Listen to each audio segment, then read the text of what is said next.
Insightful podcasts by informative hosts.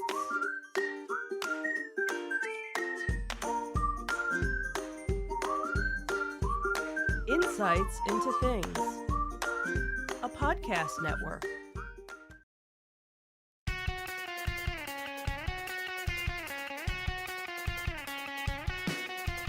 Welcome to Insights into Entertainment, a podcast series taking a deeper look into entertainment and media.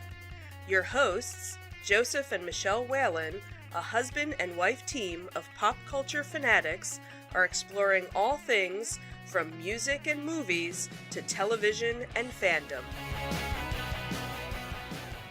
Welcome to Insights into Entertainment. This is episode 133, Done with Disney.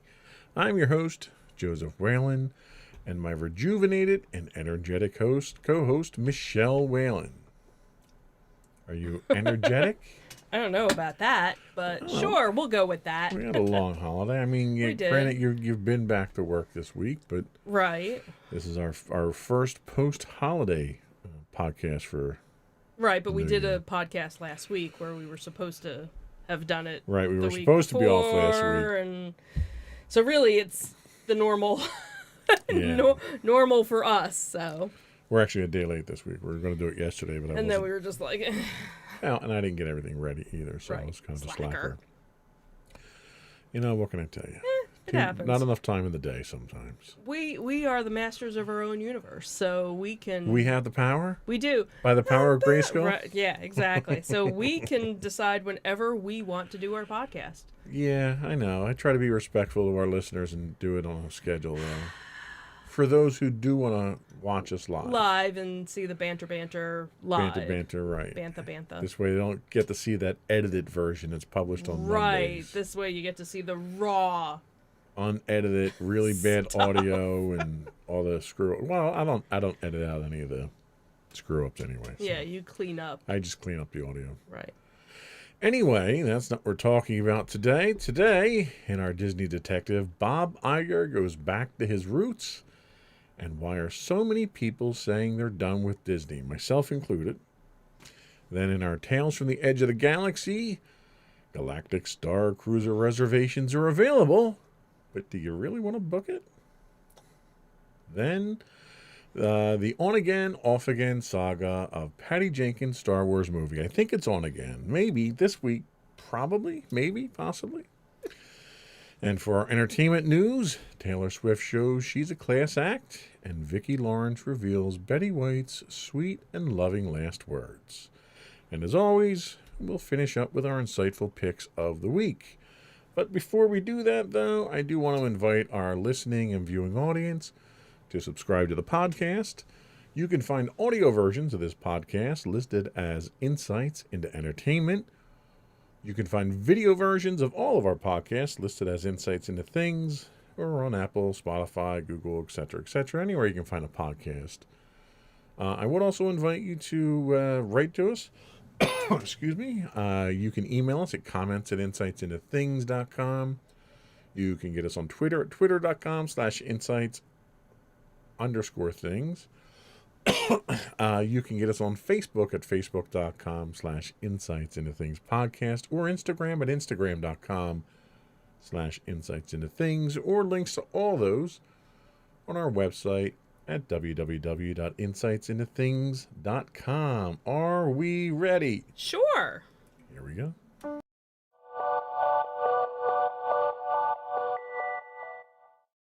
Go for Disney detectives. So decades before he ascended to arguably the highest perch in entertainment as the CEO and the executive chairman of the Walt Disney Company, Bob Iger actually delivered the weather forecast to TV viewers in Ithaca, New York.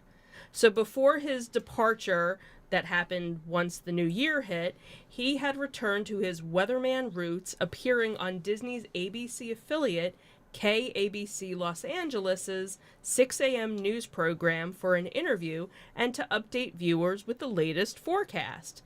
He said, "I've not done the weather in 48 years, but I'll give it a shot." when he was asked to do so. You can see there is light rain falling across the Southland this morning, expected to get just a bit heavier as the day progresses. However, this is just a prelude to the big storm that should be coming your way on Monday into Tuesday morning, he had said in opening the forecast. Very nippy on Saturday. Oh, by the way, 62 degrees in the Los Angeles area, he added when he did the 7-day forecast, and 46 on Saturday. That's when I bike ride. I thought it was kind of cute. He said, I think I may have to look out for some early morning frost. So in addition to his weather delivery, where the current meteorologist, Leslie Lopez, had said that he did great, Eiger also reflected on his time at the company. He said, I've loved what I've done. Every day that I've come to work, I've been happy.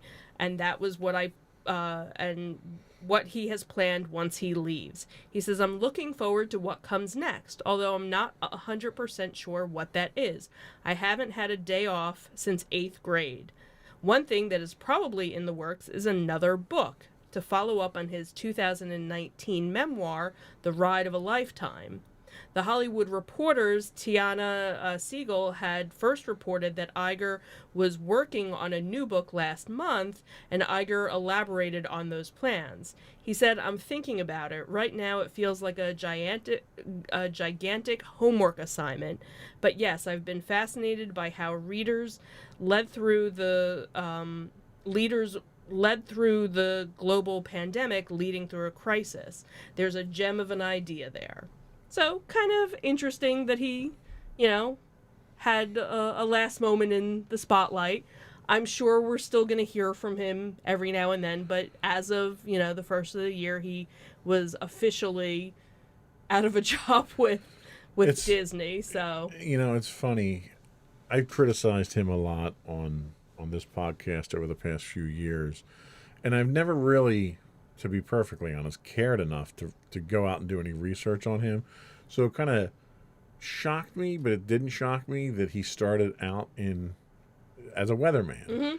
Because he kind of strikes you as that type of person when he presents like Disney presentations where it's fluff. It's not like it's information that you want, but it has to be presented in a way to kind of hold your attention because you're really just presenting clinical facts as a weatherman. So you have to have some personable manner to you in the way that you present it. Okay. And as he presents things, you see him at openings for different park attractions, like when he did the opening for Galaxy's Edge and stuff like that. He has that likable personality to him. Something that Bob Chapek, I think, lacks definitely in lacks spades. it. Yeah. But he has that weatherman personality. Like you want to like the guy, Right, he's a guy. He smiles on camera all the time, and I think that served him very well. And you wouldn't think that being a weatherman would serve you as the CEO of the biggest entertainment company in the world. But I never knew that that's what his roots were. Yeah. So it was kind of interesting, kind of a cute little story there. But he's welcome to come back to Disney at this point in time. You know what? And we know that there are various different petitions out there to have him come back. People are starting to realize that the new regime isn't as great with all the other issues and whatnot, which kind of leads into our next story. It's funny because to me, it's almost like a Robin Hood scenario. Like he was King Richard, and now we're dealing with Prince John now. Right. Where we need a Robin Hood to come in and save us here. Yeah, we really do. Tell us about how other people, because we all know kind of how I feel about Disney these days. And, tell us how other people feel. And we kind of touched on this a little bit when we talked our year-end review. And this was just the story that if we had sat down together, we would have probably written point for point the same exact article. So it's kind of interesting, to see that there are other Disney fans that feel the same way about it. So it was basically why people are saying they're done with Disney, and Disney World might be the most magical place on earth, but not everything in the parks and the resorts is perfect according to the fans. So there have been a lot of changes over the years, a lot of changes to the parks and the hotels, and some changes have been great, while others, made planning easier and more convenient. But now, other changes that have been happening, there are many, many guests that basically have said that they're done. So the big number one, which we talked about, was Disney's Magical Express ending. So this one discontinued at the end of the year. So now with 2022, for anybody that had used Magical Express, that was their shuttle service that would pick you up at Orlando International Airport and drop you off at your resort that you were staying in on Disney property. So now that that's gone, the Mears Company, which actually was the one that operated the Magical Express, now is beginning a paid replacement called Mears Connect. And as we had touched on last week, before Magical Express even existed, Mears did that same thing. So basically they're going back to the 90s, the early 90s, when that's what they did eventually. So as we mentioned, you were paying for the Magical Express experience as part of your package. You just didn't realize, obviously, you were paying for it, and now you really know that you're paying for it because that's the option. There's that high-speed train that's under construction. That's probably going to be a few years out, but then since the article came out, there's actually another bus service that's out there as well. So there's multiple ways to get there. Another is the whole Genie Plus system, where they removed the Fast Pass system. So Fast Passes were always a free service that, was any guest of the park was eligible for it.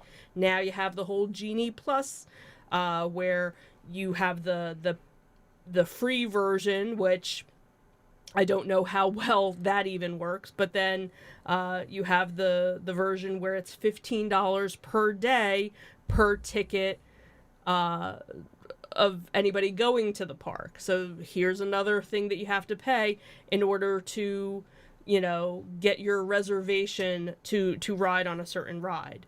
Then now they have the option of the pay per ride. So in addition to having the Genie Plus, now there are certain rides that if you want to skip the line completely, like Rise of the Resistance or Remy's Ratatouille Adventure or Avatar, now you can pay $15, $20, $18 to skip that line. So here's let's add some more money to Disney's pocket to skip the line.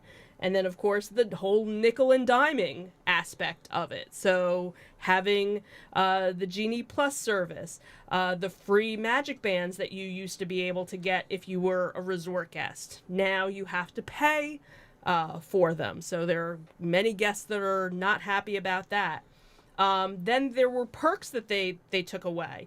So again, the Magical Express, the magic bands, package delivery. I didn't even realize that had been taken away. So you used to, if you were a resort guest and you purchased something in the park, you could, instead of carrying it around with you, you could have it shipped back to your resort. Well, I guess with, maybe not having enough cast members in the park, maybe that, I don't know. So that service hasn't been brought back yet. Then the early park entry and the extra magic hours, they cut that back. So for the early entry, it used to be an hour. Now it's only a half hour, and it's only certain resorts that you're staying at. So it's not everything. So again, and then making things much more exclusive. So, things that used to be available for any resort guests now is only available for certain guests of Walt Disney World. And then, of course, there's missing the entertainment. We've talked about how certain shows have kind of started to come back, but there are others that haven't, that are still missing. So you're really not getting that full experience when you're going to the park. Obviously, health measures are an issue. Do you have to wear a mask? Do you not have to wear a mask? Are you standing 6 feet apart? Are we jamming you in a queue line? It's almost like every other day something is changing, with that. And then the virtual queues, which are now completely gone. They had the virtual queues set up for Rise of the Resistance. They got rid of that. So now the only way to do the ride is either in the standby line or to pay the Lightning Lane. And just this week, Remy's Ratatouille ride, they just got rid of that virtual queue too. So here we put something in place that was awesome, that helped, and now we just got rid of it. And then it talks about, obviously, the end of, the biggest thing is that it's just too expensive now. That the prices have just gone up over the years, so much more so than anything else, around here. So, yeah, we kind of agree with with a lot of it. The article itself, I think, was so well written and touched on so many incredibly poignant aspects of why Disney is really going in the wrong direction. But it's also important to note that a lot of the stuff that they point out in this article is fairly recent decisions that were made. Right. And Disney almost wants you to think that a lot of these were a result of the pandemic. And that's incredibly disingenuous on Disney's part. Right. Because Disney's taking advantage, really, of a worldwide pandemic that has cost millions of people their lives. That's really not what started this. Because this nickel and diming stuff started 4 years ago, 5 years ago. Right. When they took away the ability to get refilled drinks. Right. And then they started charging for parking. So Disney's been working towards this for some time now. And the biggest complaint that I've had is nothing that you ever got from Disney without charge was free. Because it was all factored into your resort costs, your ticket prices, your prices on anything that you buy. You were paying top dollar for everything that you got there. Even if you stayed at one of the lowest end resorts, you were paying a 20 to 30% premium on that room compared to what you would have paid off property. Yeah. So you were paying for all these things to begin with. Now Disney is taking all these freebies away, the quote unquote freebies that you're already paying for, and some of them they're bringing back that you can pay for. Well, the problem is they're not lowering any of their prices. Right. They're increasing their prices. Right. So what you were paying that included these services now no longer includes these services, and you need to pay more now. Right. Now, if you said, hey, we're going to discount the rooms now 35% because of all this other stuff that we're adding on, then I could say, okay. Yeah, I'm with you there. Because there are, there's a lot of people who, again, especially with Genie Plus. So before, the old version of the Fast Pass, you took your park ticket, you stuck it in, and you got a hard paper thing, and that was it. And then they changed it over to, the online system. So you had to have your phone out a couple of times a day for it. And, one of the great things that, one of the hints was to save the power on your phone battery was take screenshots.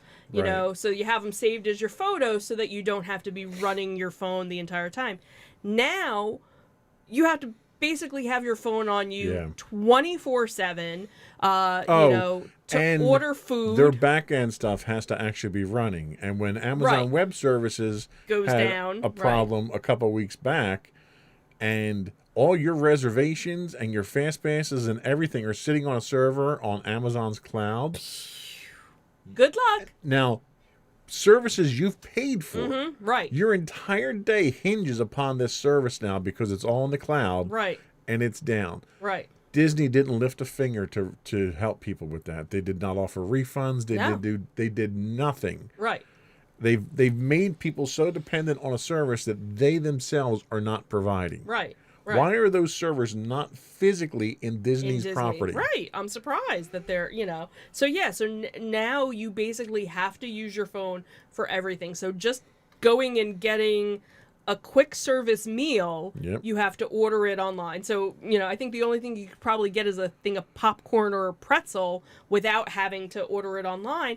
And I've, different YouTubers that, Disney YouTubers I watched, the one was like, I'm not doing any more Disney videos because, I already felt kind of weird going around videotaping, but now if I have to be on my phone, he goes, I don't even want to do that. If I'm going to go to the park, I'm just going to go to the park. I'm not going to make fast pass reservations. I will stand and wait online and I'll go on 2 or 3 rides and then I'll go home.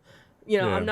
I don't want to be a slave to my phone. The one saving grace about this article is that this was written with feedback from actual customers that go to Disney. This isn't just a journalist and their opinion here. Right. This is them talking to actual these customers. are Disney fans. So what that tells me is that there are people out there that are just as disgruntled as I am. Right. And that's exactly what the real Disney fans need, is they need to speak up. They need to contact Disney.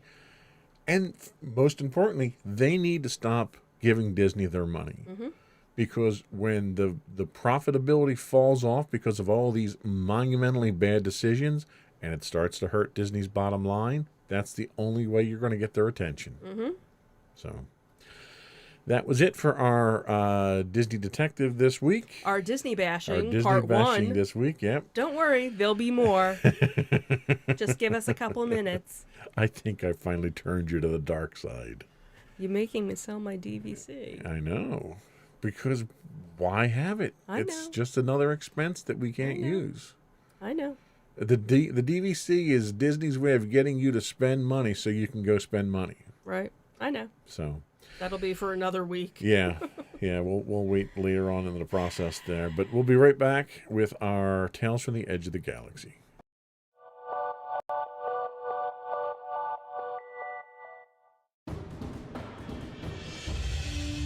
For over 7 years, the Second Sith Empire has been the premier community guild in the online game Star Wars: The Old Republic.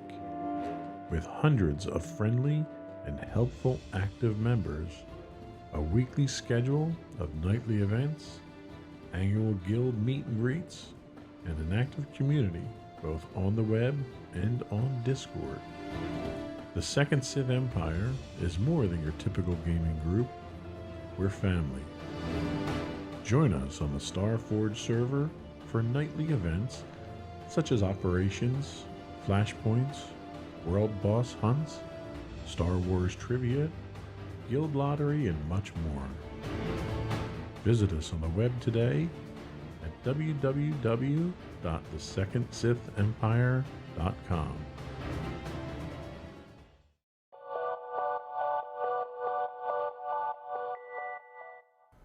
So, Star Wars fans are canceling their reservations for the Galactic Star Cruiser. And here's why, even though I didn't push my little Star Wars button. Thanks. Thanks, you're pretty good at that. Thanks. Star Wars Galactic Star Cruiser is Disney's brand new one-of-a-kind hotel launching in March 2022. The eagerly awaited Galactic Star Cruiser Hotel will take guests on a simulated 2-night voyage through a galaxy far, far away. While aboard the Galactic Star Cruiser, guests will be fully immersed, allegedly, in the Star Wars story, as each decision they make will shape the outcome of their journey, supposedly. Recently, Disney fans have been treated to numerous sneak peek looks aboard the Halcyon, but it seems Star Wars fans are not impressed by what they see. Recently, at the Destination D23 event held in Walt Disney World, Chairman of Disney Parks Experiences and Products Josh D'Amaro revealed his own experience aboard the Galactic Star Cruiser with a sneak peek video while on ABC's The Wonderful World of Disney Magical Holiday Celebration. Disney revealed a first look at entertainment on board the Star Wars Galactic Star Cruiser. The Galactic Star Cruiser has been described as a unique, immersive experience that Walt Disney Company CEO that you and I both love, Bob Chapek, has promised will leave guests, quote, blown away, or poor, depending on your perspective. Characters like Chewbacca, Rey, and Kylo Ren will all be on board, and guests will take a port excursion to Batu's Black Spire outpost in Disney's Hollywood Studios at Galaxy's Edge. However, Disney has since removed its videos from the Star Cruiser from its social channels without comment. The original tweet link, as well as the YouTube link, now show that the content has been taken down. Criticism of these videos was high, with many Star Wars fans disappointed in the look of the Halcyon. Most fans agreed that the Star Cruiser does not look up to Disney standards of Imagineering, and are hoping that the hefty price tag lives up to the expectations in March. Now, it seems some of the fans have been canceling their stays aboard the Galactic Star Cruiser, with months that were fully booked having sporadic days available. It's been noted that during the earlier months the Star Cruiser is open, March, April, and June of 2022, numerous openings have suddenly become available for booking when these months were previously fully booked. Note that a deposit of 20% of the package is due at the time of the booking if your reservation is made more than 91 or more days prior to arrival. This means that your total package, which is $6,000 approximately, a deposit of $1,200 is due in order to reserve. If you decide to cancel 90 days or more prior to arrival, a full refund will be given. As we're just weeks from the first launch, it's interesting we're seeing so many cancellations coinciding with the sneak peek videos and cancellation policy deadline. For cancellations 31 to 89 days prior to arrival, you'll get only a 50% refund, and any cancellations within 30 days, no refund will be given. That's a lot of money to give up. Mm-hmm. Social media has been rife with people commenting on disappointment surrounding the Star Cruiser and their desire to cancel. Just a quick reminder, a 2-night adventure costs approximately $6,000 for an average family of 4. So I have to say I'm not shocked by this. Even seeing the early concept footage, the concept art that they had of this, and, the rooms, it's being treated like a cruise ship. So the rooms are exceptionally small. Yeah, which is... They are Star Wars themed in their decor, but it's not luxurious. Right. $6,000 for 2 nights, I expect to be living on a cloud. Mm-hmm. Okay? Right. And I want to be in the palace somewhere. Exactly. $6,000 for 2 nights, I should be in the Cinderella suite in the castle. Mm-hmm. Yeah, yeah. And by all accounts, they were talking about, I guess they were sending out these preview packages to people who did reservations. Right. And they were talking about what the itinerary looked like, and your deep immersive experience consists of 20-minute sessions that aren't even individualized sessions, they're group sessions. Right. And people just were not feeling particularly impressed by all that. Yeah, I think part of you was probably in the background going, you were the, little girl giggles, at wow, that's what they did. And you figure for all the money they put into it, for all the time they took, it could have been so much more. Right. The other thing too is, and you see it when, there were different experiences in the park where they tried to get, guest interaction and things like this. So, and you wouldn't always get that. So now you're basically saying for 2 days you have to role play. Right. This is a D&D session, and not everybody knows how to do that. Not everybody knows how to just kind of play along with a storyline. So you're kind of expecting guests to do that. So not even the rooms or anything like that. That, just that. Because they're pitching the experience. Right. That you're not going to be staying in the room. There's no pool there. You're basically not allowed to go And your outside. excursion is a half-day excursion. Right. You don't even get a full day in the park. You're basically getting dropped off at Batuu, Galaxy's Edge. You're going on the 2 rides. You're having a meal. You're probably walking around for another hour or so, and that's it. And it's a quick service meal too. Right. It's a quick because they don't have a sit-down. They don't have a sit-down meal. Now, granted, when you're on the ship, there's the sit-down. Right. You have your 2 sit-down meals. There is entertainment. There's a show. Well, I will say, when they had pitched the concept for Galaxy's Edge, they had pitched this idea of it being an immersive experience, and you could join the Resistance or join the First Order and talk to Rey and do this and do a mission and interact with different characters. And then when it launched, it was no different than characters that walk through any other park. Mm-hmm. They'd come over, you might get a couple of comments from them, and then they'd keep going. Mm-hmm. Or you might have a little scene play out in front of you there. You couldn't do that immersiveness. Right. They never set it, they set it up that you could download again to your phone the data port or whatever. Right. And it was like, okay, well, you could go over here and scan this. And that was like the little thing you could do around Epcot. That was no different than the little quest that you could do with that. But the thing at Epcot was more interactive, I think, than the thing at Galaxy's Edge, because there was nobody there to help you or to, at least... Right. They had attendants at least Epcot, with Epcot, with the little, scavenger hunt thing, they had people in different places. Even with the one that they had at the Magic Kingdom, the different ones, the one with the cards. They had the one with the cards, and then they also had the pirate one. Oh, right. That was in Adventureland, and that was more interactive. But after seeing how much they hyped that for Galaxy's Edge and how disappointing that was, this doesn't shock me at all. Right.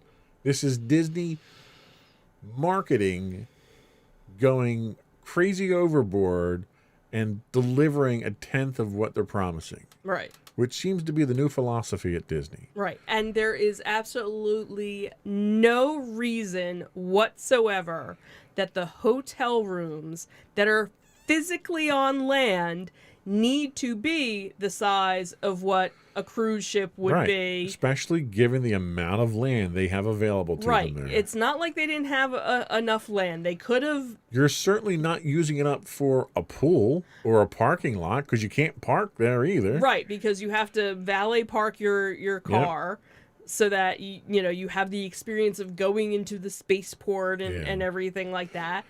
And then the fact that the rooms are so... Spartan? Sparse. Right. Oh, you could look out your window and see space. No, I can look at a wall that has a TV on it and see space. Right. And that, I'll give them that aspect of, that's kind of cool. You know why? That way they don't have to cut the trees down. That's what it is. You don't have to do the landscaping. You don't have all the landscaping to hide everything. But yeah, you would expect that the basic room for $6,000 would be quite luxurious to make up for the fact that Now this doesn't surprise me. It doesn't disappoint me, because my expectations were so low, and they're surely not getting any money out of me for this fiasco. Right. Now, I don't think I know anybody that's made a reservation for it. I don't know any 1%ers, so no, I don't know anybody who made a reservation. Well, with all the various Disney groups that I'm part of, and that was the thing, because even with DVC, we were like, oh, well, maybe we'll look, see how much it is if we use our points. Right. And it was like we didn't even have enough points with everything that we banked to even cover. To cover this. Well, and they wouldn't even let you. Right. You can only cover up to 50% of it, right? I don't remember, but that was also the thing, because at the time all the reservations were gone. I'm sure now if I were to look, there's probably a bunch of reservations. So I'm interested to see what happens because, again, it's 2 months away when the first they're gonna guests, have the emptiest $6,000 hotel well, rooms and I have in a the feeling, business. the first month it's going to be VIPs and people that got free tickets. Right. They're going to comp to all the go. It's all the celebrities comp to one. endorse So we'll see. We'll see how it comes out. Right. So for the next Star Wars fiasco, Disney fiasco, let's talk about the next Star Wars movie that's back in production that had been scrapped and might be back, we think. Inside the Magic tells us that recently reports have surfaced that the next Star Wars movie, which is Patty Jenkins' Star Wars Rogue Squadron, had been scrapped amid, quote, creative differences and Jenkins' own busy schedule, which includes Wonder Woman 3 and Cleopatra with Gal Gadot. Now, Deadline has reported that the seemingly scrapped movie is officially back on, with Jenkins leaving her directorial debuts in Cleopatra and stepping into a producing role. Per the report, Jenkins fell off as director so she could focus on her next two projects, Wonder Woman 3 and Star Wars Rogue Squadron, first announced by Lucasfilm president Kathleen Kennedy at the 2020 Disney Investors Day event. Rogue Squadron was originally slated for December 2023 theatrical release. Given the presumed production delay, it's unknown if Lucasfilm will move up either Marvel president Kevin Feige's or Thor director Taika Waititi's Star Wars films and push Jenkins' projects to the 2025 or 27 spot. Previously, Rogue Squadron tapped screenwriter Matthew Robinson, but casting details have not been revealed for Rogue Squadron, although Jenkins has shared it will be, quote, it will feature new characters. This should be of particular interest to those who enjoy Star Wars Legends materials, or like we used to call it, expanded universe. It seems that Rogue Squadron, although not a direct interpretation of the 1998 Rogue Squadron video game and the novel series that began with X-Wing Rogue Squadron, will draw heavy inspiration from the Star Wars Expanded Universe projects. Jenkins' official Rogue Squadron announcement on Twitter last year included a video of the director at an airfield. Jenkins herself, the daughter of a fighter pilot father, is hoping to make, quote, the greatest fighter pilot movie ever made. Which, if you compare it to Lucas's Red Tails, you don't have a very high bar you have to get over on that one. Jenkins also told The Hollywood Reporter, we're finishing a script, crewing up, and it's all going wonderful. I'm so excited about the story and excited that we're the next chapter of Star Wars, which is such a responsibility and such an opportunity to really start some new things. It's really exciting in that way. So she's very excited about this, as she mentioned. How excited is she? She's so excited that we're going to turn her excitement into a drinking game. Every time Patty Jenkins is interviewed and says she's excited, drink. Nice. Disney really has a hard time with directors when it comes to their Star Wars movies. Yep. I hope this is good. I like the concept of this. This is definitely a really cool story to tell. I was a big fan of the Rogue Squadron novels. Big fan of the video game as well. I don't know. This is kind of cautiously optimistic on this one. Understandable. But I think they got a lot of Star Wars irons in the fire at this point in time. Yep. Between all the TV series, all the movies. The one really positive thing that this announcement tells me is nobody's talking about Rian Johnson getting another movie. I was just going to say, hey, what's Ryan up to? Let's give it to Kevin Feige, to Taika, to Patty Jenkins. Let everybody else do it. Give it. I would give a movie to Jar Jar at this point in time if it kept it out of the hands of Rian Johnson. Nice. So we'll see. I'm curious how this is going to affect the timeline. Sure. But I think that was all we had for our Tales from the Edge of the Galaxy this week. We're going to take a quick break, and we'll be right back with our entertainment news of the week.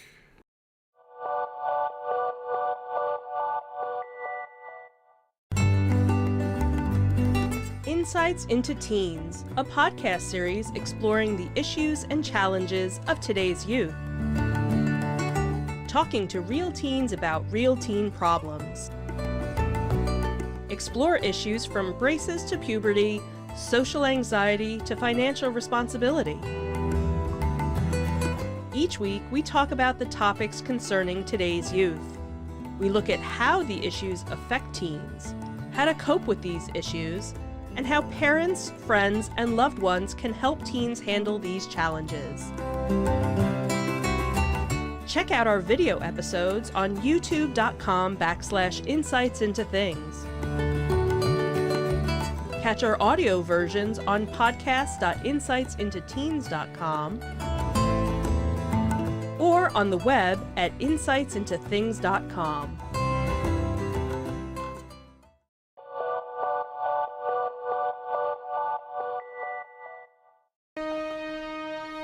Go for entertainment news. So, Taylor Swift's re-release of her hit song All Too Well has now broken the record for the longest song to take the top spot on the Billboard Hot 100 chart, and Swift has handed the win with grace. So the songstress sent flowers to Don McLean, whose song American Pie had first set the record when it hit number 1 in 1972, with a runtime of around 8 minutes and 37 seconds. So the new version of All Too Well, a part of Swift's re-release of her 2012 album Red, clocks in at just over 10 minutes. "What a class act," McLean said of Swift in an Instagram post thanking the artist for the flowers. In a note, McLean, Swift wrote about the singer's impact on her music. She said, "I will never forget that I'm standing on the shoulders of giants. Your music has been so important to me, sending love from one writer of long songs to another." So last month, McLean spoke about losing the top spot in a statement expressing zero regret after holding the record for almost 50 years. "There is something to be said for a great song that has staying power," he said. American Pie remained in the top for 50 years, and now Taylor Swift has unseated such a historic piece of artistry. Let's face it, nobody ever wants to lose that number 1 spot, but if I had to lose it to someone, I am sure glad it was another great songwriter, singer, such as Taylor. This record isn't the only one that Swift has broken following the release of Red. With the album, she also set the record for the most simultaneous U.S. Hot 100 entries by a woman, with 26 songs from the album making the Hot 100 chart. The record was previously 18 songs, which the record was previously 18 songs, which actually she had set in 2019 with the album Lover. The Grammy Award-winning singer dropped Red, Taylor's version, last month. A recording of her acclaimed 2012 album Red, known for its hits like I Knew You Were Trouble and We're Never Getting Back Together. The re-release is part of Swift's effort to regain ownership of her early catalog after record executives and her music manager, Scooter Braun, gained control of her first 6 albums' master recordings in 2019 by an acquisition deal.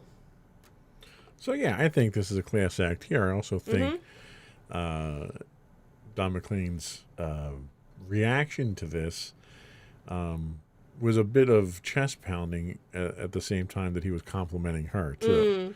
It's like, oh, yeah, she's a real class act here, but I had it for 50 years. I had it. Well, I was the best so far. It's like, oh, okay.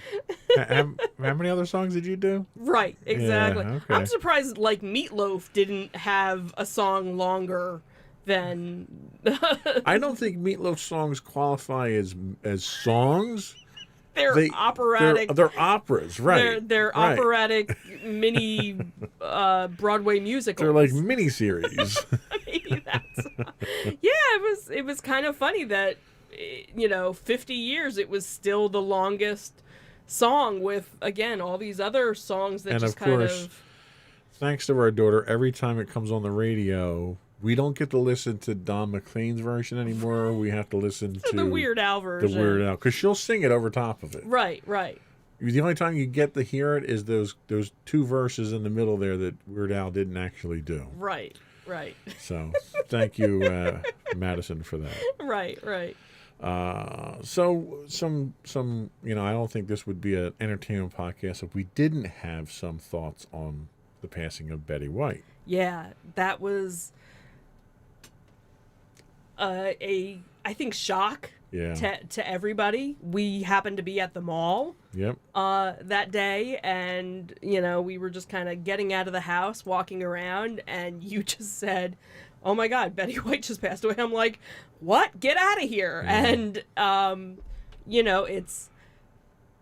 I think everybody kind of took it, and I don't mean to well up, but it's kind of like everybody's grandmother. Yeah.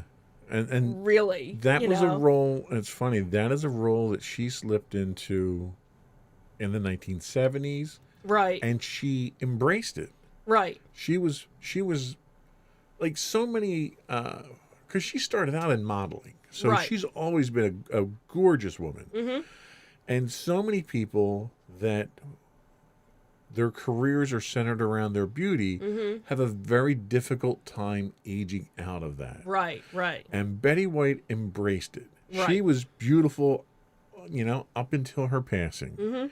But her beauty truly ran beyond skin deep. And she internally was a beautiful person, and that she exuded that.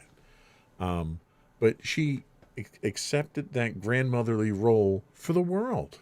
Yeah. Yeah. But yet was still raunchy in other respects. And, when her whole thing with Ryan Reynolds, where, he's like, "Oh, I know she has a crush on me," and no. And just recently it was like, now, if Robert Redford were to call me up, I would totally, he's on my bucket list, type thing. And this is not what you would expect from a 99-year-old woman, but she still had it, Yeah, And she was so funny, always so funny.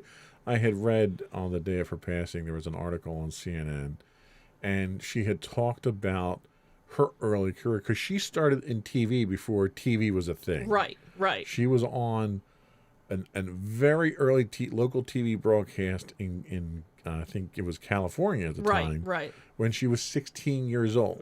Now this is before you have TV networks and stuff. That's how long she's been doing television. Right.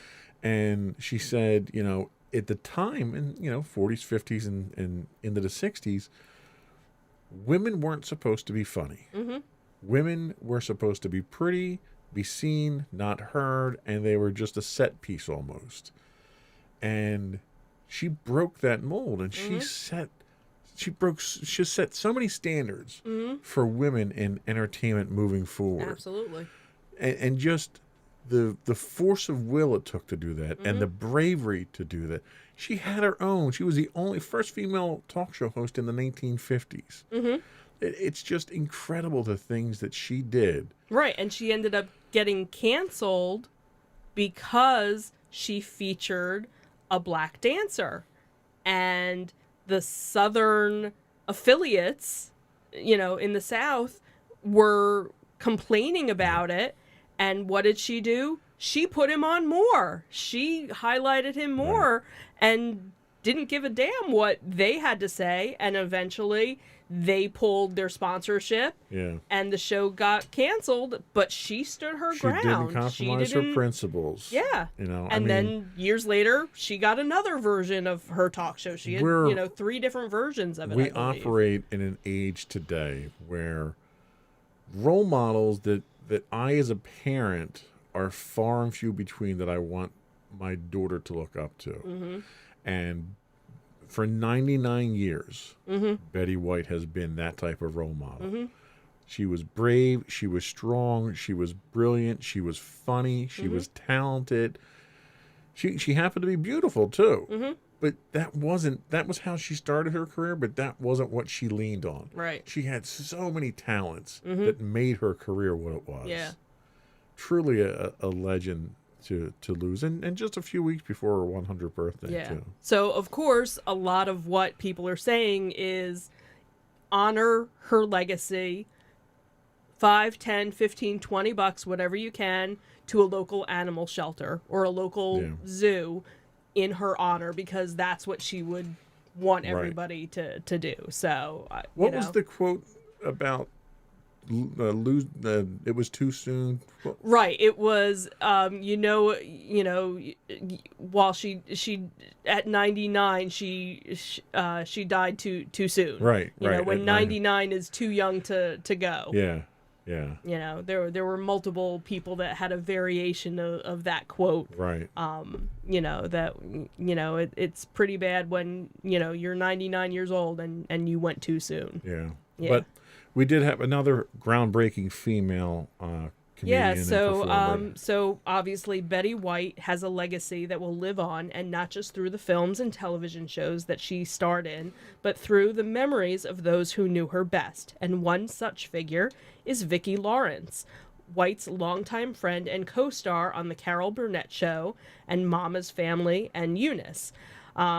I do have some lovely stories of Betty, Lawrence had said during an exclusive chat on E! News Daily Pop, going on to reminisce about everything from the late actress's love of animals, where she said Betty could pick up a snake and hand it to you. Isn't this beautiful?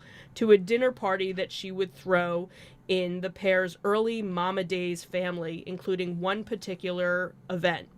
Betty invited us to her house for a lovely home-cooked meal and game night of fun. Lots of laughs, Lawrence had said.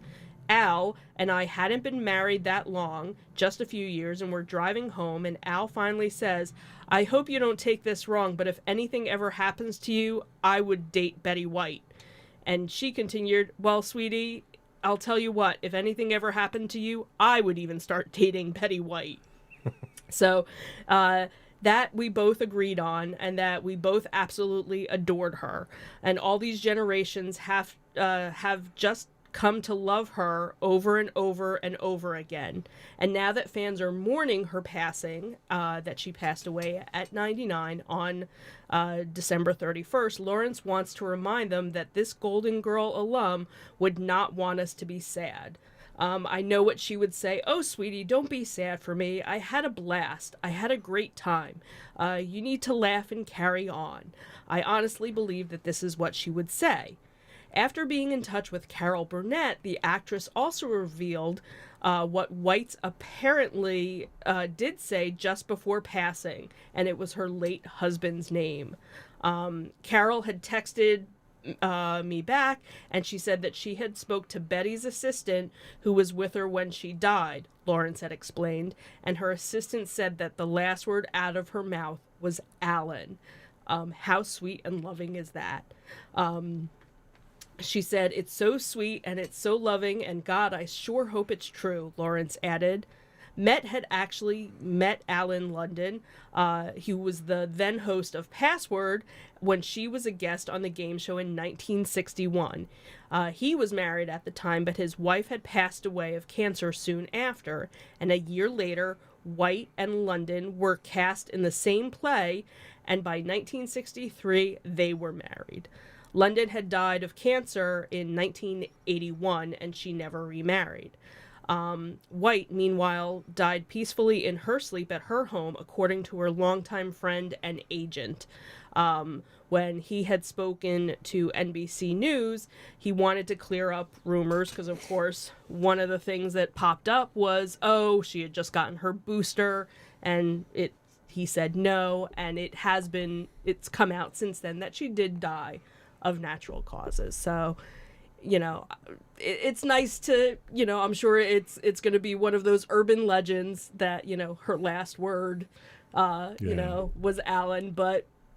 Well, and she made no secret of the love that the two of them shared. Oh, absolutely. In one of the interviews that she was talking about it, she talked about how they had courted. He had tried courting her for a year, and he would buy her gifts and, make arrangements to sort of bump into her and stuff like that. And today it would be kind of stalkery type stuff. Right. And Yeah. she said finally after a year she just couldn't not give in to it anymore.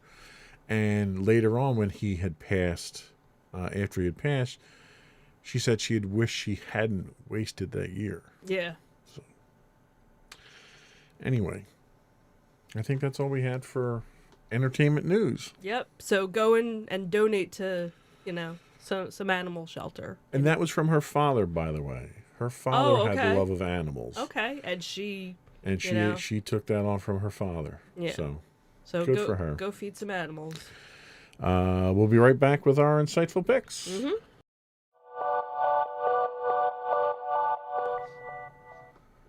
Go for your insightful pick. So my insightful pick happens to be a show that we both enjoy very much, and it is a reboot-ish, I guess. It's on CBS, and it is Ghosts. Samantha is a cheerful freelance journalist, and Jay, her husband, is an up-and-coming chef from the city, and they both throw caution and money to the wind when they decide to convert a huge rundown country estate that they inherited into a bed and breakfast, only to find that it's inhabited by many spirits of deceased residents. The departed souls are so close-knit, very eccentric group that includes a saucy Prohibition-era lounge singer, a pompous 1700s militiaman, a 60s hippie who is fond of hallucinogenics, and an overly upbeat 1980s scout troop leader. If the spirits are anxious about the commotion of the renovation of the B&B, it's nothing compared to when they realize that Samantha is the first live person who can see and hear them. So this show was originally a British version. There's a British version, kind of the same concept, where two people move into a house and something happens, and the one person can hear the various ghosts and see them. So this is the U.S. version, and that's happened to a bunch of different shows that we've watched and we've liked and watched both versions. So this one, we, from the beginning, we have been laughing nonstop. It's a 30-minute sitcom. It's interesting because each show they try and focus on the different ghosts and how that ghost happened to end up in this estate. Some people were actually relatives that lived there. Some people happened to be, passing through when something happened. So what ends up happening is in the first episode, an accident happens. Samantha bumps her head, and now she can see all the ghosts. And now it's funny, because she's translating for the ghosts, and the ghosts haven't eaten, but they enjoy the smell of the cooking. So they'll request certain meals to be cooked just so that they can smell them. So, we've watched, I think there's actually 2 episodes we haven't caught up on. But very funny show. It has been renewed for a second season. So, something fun and light to watch. So good pick. Thank you.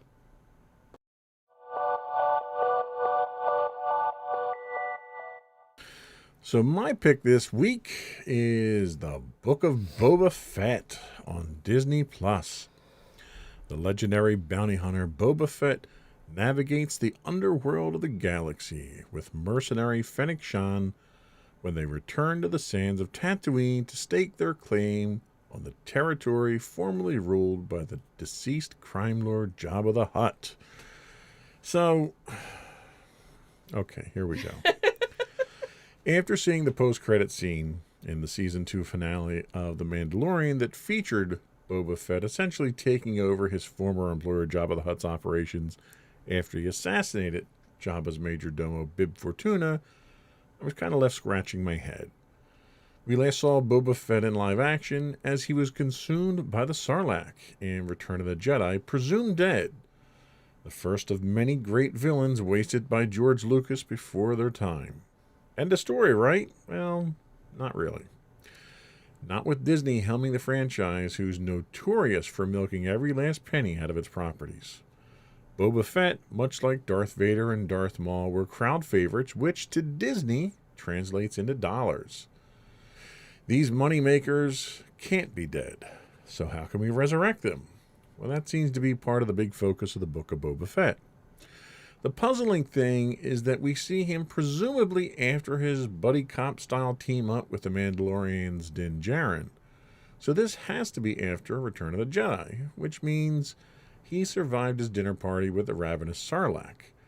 But while it's nice to see an older, plumper, and more weathered version of Boba Fett, do we really need to? We could be, what could he possibly bring to the story that's going to be really of interest to us?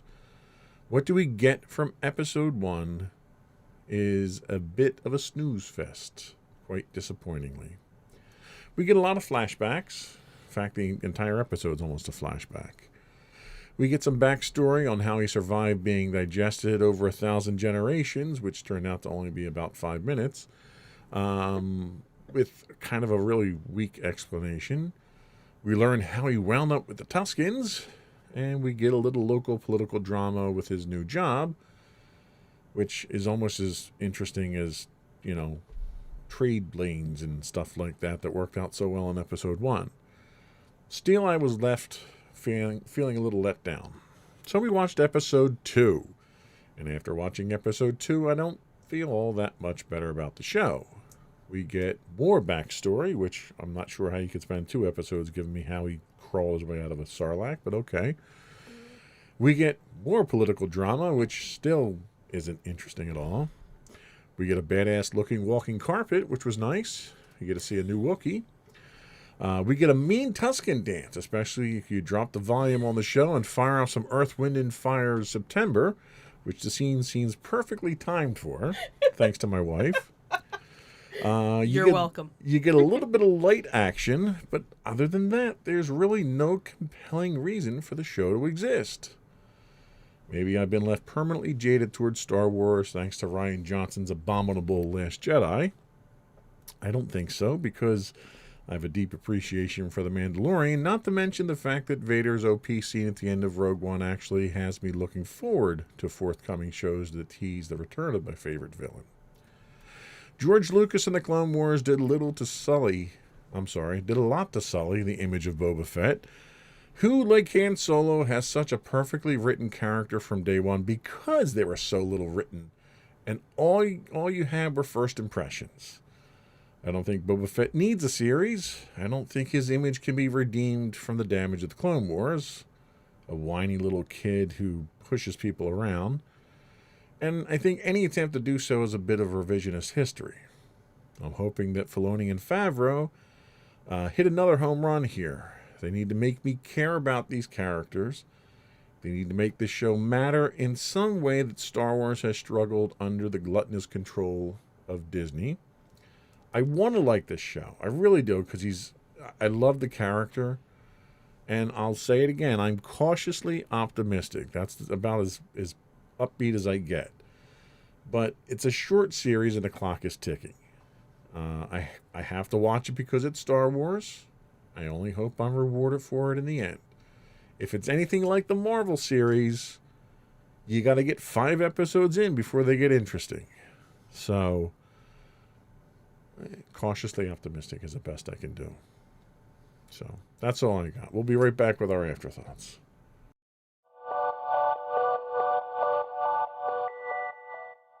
So what do we have for afterthoughts? So, Zolocon, which... Zolocon! You gotta let me do it. So, first up... Zolocon. Do you feel better now? Much better, thank you. Okay. So, Zolocon last year was done during the summer, because normally it's done February, March time frame. Normally there's snow on the ground. There's normally snow on the ground. This time it wasn't. So this year it is back to March time frame. And I missed it last time. You did, because you weren't feeling well. Not missing it this time. Hopefully not missing it this time. So it is March 5th, Saturday, March 5th, and Sunday, March 6th. one of our most favorite venues, which is the Fugue, which is in Warminster, Pennsylvania, 10 to 6 on the first day and 9 to 4:30 on the second day. So you can look at zolocon.com for more information. Then a month later, we have the Delaware Train Show on Saturday, April 2nd, and then the April Fool's Toy Show, which is... Pity the fool. Right. Sunday, April 3rd. And that will take you to Newcastle, Delaware, to the Nur Shrine Center. That's a nice little show. Usually we end up finding some... Great for antiques and collectibles if you're into some of the old stuff. They have a couple of vendors that have newer things, but the majority of the stuff is the classic stuff there. And then finally, Fan Expo, which is formerly known as Wizard World, will be finally coming back to the Philadelphia Convention Center April 8th through the 10th. Awesome. That was all we had for our afterthoughts. Before we go, I do want to bother you once again to invite you to subscribe to the podcast. Audio versions can be found listed as Insights into Entertainment. Video versions can be found listed as Insights into Things. Pretty much anywhere you get a podcast. Blah, blah, blah, blah, blah. Et cetera, yeah.